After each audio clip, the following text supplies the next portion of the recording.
this is Monica Joy, and today I am going to share the joys of joy. So this is an essay project sa Anthro, and I'm so grateful for Anthro because it let me have a glimpse of life. Kasi sa Anthro naman, hindi naman siya buto-buto lang, archaeology.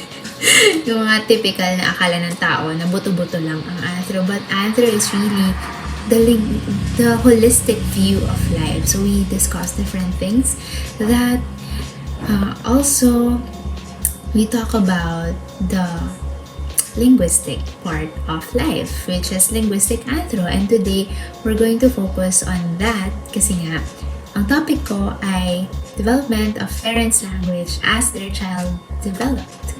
So, it's a weird topic kasi sobrang weird na. Ba't ko naman pag-uusapan yun? Nanay ba ako? Siyempre, hindi naman po ako nanay. I'm not a professional. And also, I'm just speaking based on what I see and research. And syempre, parenting, because I believe that the foundation of who we are is because of our parents. Like, our parents plays a big role kung sino tayo ngayon. And gusto kong mas natulungan pa yung ibang parents on how they could communicate with their child. And also, sa atin, sa mga nangangarap maging parents din in the future, sana makatulong to sa inyo. Development and change. So, bakit nga ba kailangan mag-develop and change yung parents' language? So, bakit? Siyempre, ako personally, I feel like the way parents communicate with their child when they were 2, 3, 4, 5 years old, hindi naman yun yung same na communication style or language that they use pag medyo mas matanda na. Let's have this stress ball analogy. I know parents sometimes or always your child is your universe and your world, yes, but this stress ball, when you press too hard and you don't let go, syempre pag lagi ka ganyan, di ba? You will get tired, and when you get tired, it's so hard to engage more in taking care of your child. We should learn from that is parents should help their child grow with their roots and grow with their wings, because darating yung panahon that aalis din yung mga children sa kanilang parents, and the most important thing na naturo ng parents is their values and character, and also yung being independent, and they know kung ano yung tamang gawin once na na-let go na sila.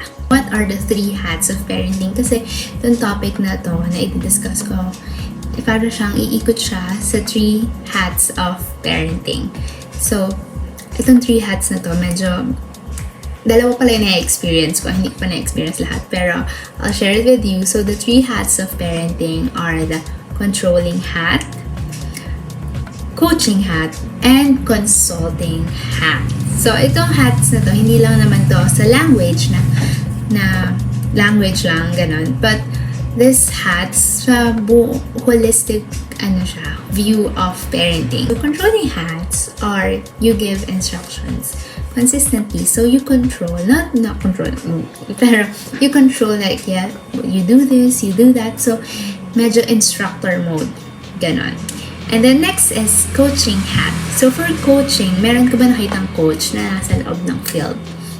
Coaching hats are yung nasa labas siya ng court. Yung tinatawag nila yung player niya pag may nagawa ng mali yung player. So, coaching hats, ganun lang. Parang you will be there when you see na, ay parang medyo may mali. So, that's coaching hat. So, coaching hat, yon. And then, for consulting hat, meron ko ba nakita consultant na nasa court or nasa field, gano'n? Diba wala naman? So, for consulting hat, nandyan lang sila when they are needed. So, especially itong mga consulting hat, nangyayari siya pag adult na talaga or meron ng sariling pamilya or yung married na, yan, ganyan. To begin with the controlling hat, syempre, before naman natin makausap ng maayos yung child is, may stage talaga na we use baby talk. Like, talamat, yan, mga bulol-bulol baby talk. Pero yung baby talk pala, hindi pala gano'n. We should not use pala baby talk na, mga ganyan. Kasi it caused them na, di ba may mga batang bulol, may mga hindi bulol. Kasi nagiging cause ng pagkabulol yung baby talk. Pero, meron palang new term for baby talk. And ito pala yung correct way of baby talk. So, this is called parentis, the non-traditional baby talk. Ano nga ba itong parentis na ito? So, parentis is the true baby talk, which a new study shows boosted infants' brain and speech development. This is actually proper adult speech, just delivered in a different way. So, hindi siya bulol, hindi siya wrong grammar, hindi siya yung typical na tama at mga ganyan. So, this parentis, it uses real and correct grammar, but it does use a higher pitch, a slower tempo, and exaggerated intonation para mas maging entertaining siya sa bata. And this also, sabi nga, it boosts infants' brain and speech because at a very young age, kahit maliit pa yung brain nila, unti-unti na yung nagde-develop. Hindi ko siya baby to. Ako lagi niya kasama. Adult talking, parang ganun. Tsaka hindi sabi din may mga ibang parents na huwag daw i-baby talk, gano'n, huwag kakausapin ng bulol. Kaya kahit wala pa yung baby, naisip ko na straight na pakikipag-usap ang gagawin. Kahit sa mga ibang bata na Siyempre, after baby talk, medyo nagiging toddler na. Ayan, medyo nakakaintindi na. Pero siyempre, hindi naman ganun na super katulad ng adults na makakausap mo na siya on a conversational way.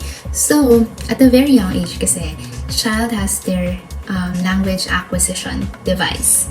A child is assumed to have a language acquisition device which operates more effectively as he matures and as he processes more complex linguistic information. The social environment is seen as the reservoir of language data from which children select and process linguistic information. So, we have to be cautious on how we communicate with that toddler kasi yun, medyo nakakaintindi sila. Diba, usually pag toddlers, yung ginagaya, they mimic yung mga sinasabi. And during this time, this is a great time na maturuan yung mga bata ng good language and proper speech para naman, as they grow up, mas nagiging maayos na yung speech nila. There are 3 things na pwedeng makatulong. Medyo iba-iba sila ng content and type, pero this might help. So first is the imperative, interrogative, and declarative.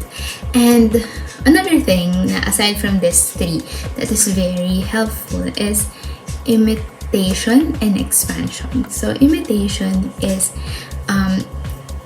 alam niyo yun sa bata, yung pag may sinasabi siya, tapos inuulit ng ano po yung water po, water. Yan. So, imitation kasi ini-imitate yung sinasabi ng bata, and at the same time, you imitated in a correct grammar. So, imitation and expansion. You imitate, ginagaya, and you expand the vocabulary of the child. So, it's a great way sa language ng bata na matutunan nila ito pala yung correct way ng pagkakasabi. According to Ms. Karen Stephens, one of the writers, that language is a powerful influence on child development. So, language mastery daw does more than help children chatter non-stop. Kasi di ba parang, bakit patuturuan magsalita? Mag-iingay lang naman. Pero, this language mastery does more than that. Like, hindi lang naman siya para mag-ingay yung bata, para makausap mo. Pero, language mastery, it helps them understand and cope up with their emotion. And also, parang, dahil marunong sila sa language and because of the language used by parents, nafu-form yung ability to analyze, to give ideas, and it also helps them to have critical thinking, problem solving, decision making. And through language, children make sense of the experiences in the world around them. Kasi imagine a life without language. Sana tayo pupulutin. There are really different ways of parenting, especially sa youngsters. Siyempre, iba-iba yung way of discipline ng parents. And it doesn't mean naman na ito yung ginamit sa akin, it's the right way or it's the wrong way. But, and parang I feel like parenting is so diverse and parents' language is so diverse. Siyempre, iba-iba naman tayo ng pinanggalingan. Pero I hope the how parents interact with their child will not cause them wounds, but will cause them to have great wings. This topic, sobrang hirap yung pag-usapan, yung harsh words. Kasi alam naman natin na harsh words at any extent. Harsh words pa rin siya. And according to these research that often these words come up to correct and control. But research shows that phrases don't even correct the behavior, that these bad words don't correct the behavior. Instead, harsh verbal discipline, which can involve yelling and shouting and using words to insult or humiliate, causes emotional and psychological pain, according to Castillo-Julian. Kaya, parang, wow, grabe yung pinagdaanan ng mga batang who went through this kind of harsh words. And maybe it caused them psychological pain. Maybe the psychological or mental health problems that is happening in our generation today is caused by these harsh words. What if yung nag-cause talaga ng mental health problem is this harsh words? And sana magawa natin ng paraan that in the next generations, wala nang parent na magsasabi ng harsh words sa anak nila, because we want to avoid emotional and psychological pain, because we want to help families. And I know that these words sometimes comes out of love, pero kung pwede naman magawa ng paraan, kung pwede naman masabi na medyo mas mabait na way, why not, diba? I think the best thing that we need right now is great communication, and it's an effort not just from the parents to control their language, but also from the child to be kind, to be more loving to their parents, because we are so loved and we just have to see the efforts that our parents give us through their language. Hindi man siya nagpapakita minsan sa language, pero they love you and they want the best for you. So I hope you also want the best for yourself and for the future generation. So after all these controlling things, using different things, different words, we have this coaching hat. So yung role ng coaching hat talaga is basically to not to instruct, but to inspire. So it is meant to inspire youngsters. And hindi talaga siya meant na, oh, left, right, ayan, hindi ganun. But they just call their child every time na parang, anak, parang medyo kailangan na natin ng ganito. Siyempre, so that their child would learn how to make their own decision and be responsible with their own decisions. Ganun.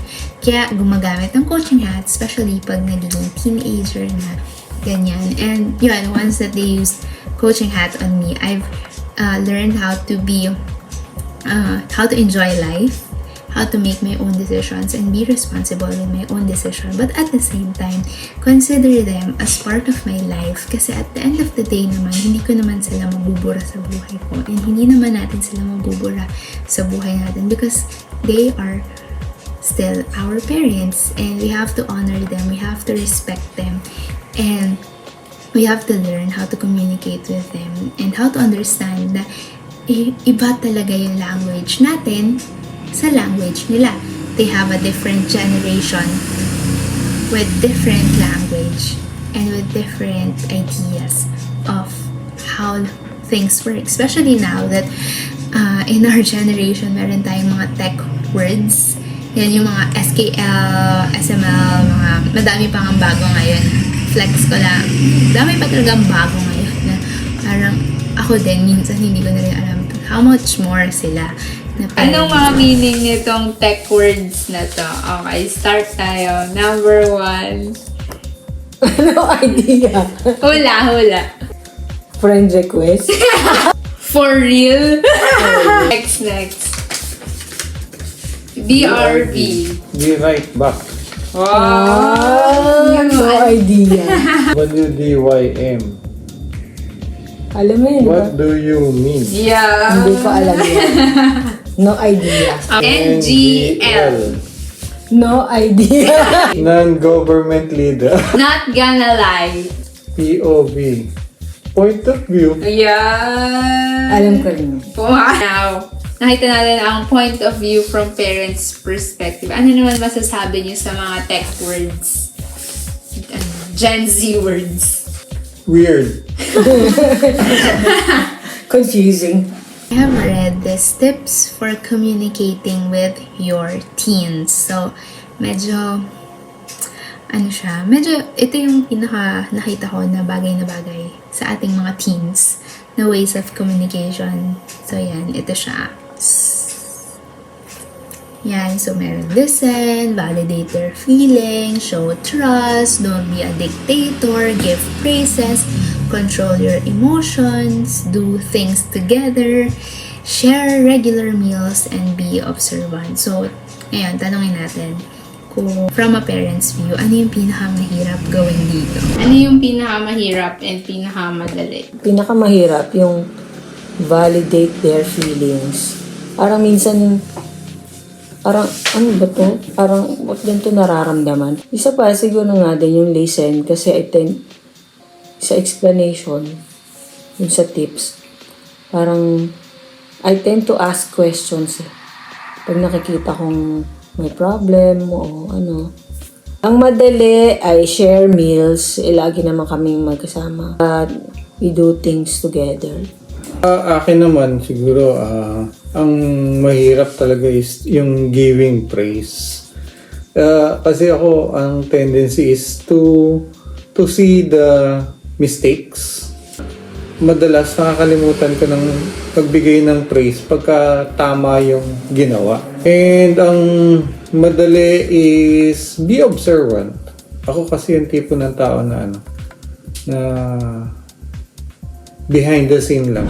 When it comes to communicating, especially with teens, ako kasi ito na experience ko. So, parenting from a teen's perspective,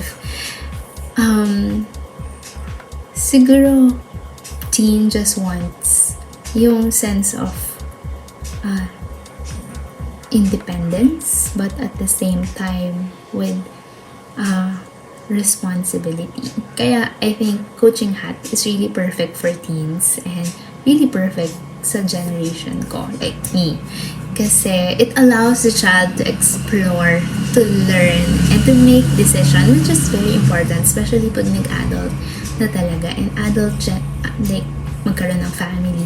Yun yung mga bagay na kailangan matutunan ng kabataan ngayon. Yung making their own decision, being independent, and parang knowing how to regulate their emotions, but at the same time allowing their parents to be part of their life. Kaya for parents language, parang when it comes to Coaching Hat, it's not just about na what they want.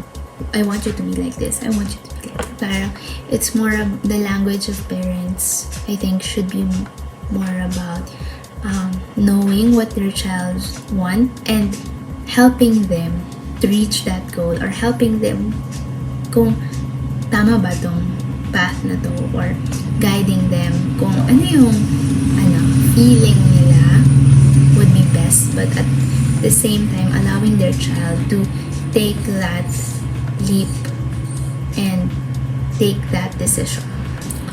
So yeah, consulting hat. So paano nga ba ang consulting hat? Ano nga ba ang language pag consulting hat? Ay, siguro pag consulting hat, ganito na lang. Kasi consulting hat is a hat na they are there whenever help is needed. So, yung consultant naman, di ba, hindi naman lumalapit yung consultant dun sa client niya or sa patient niya. Pero yung consultant is nag-aantay na lumapit yung client sa kanya.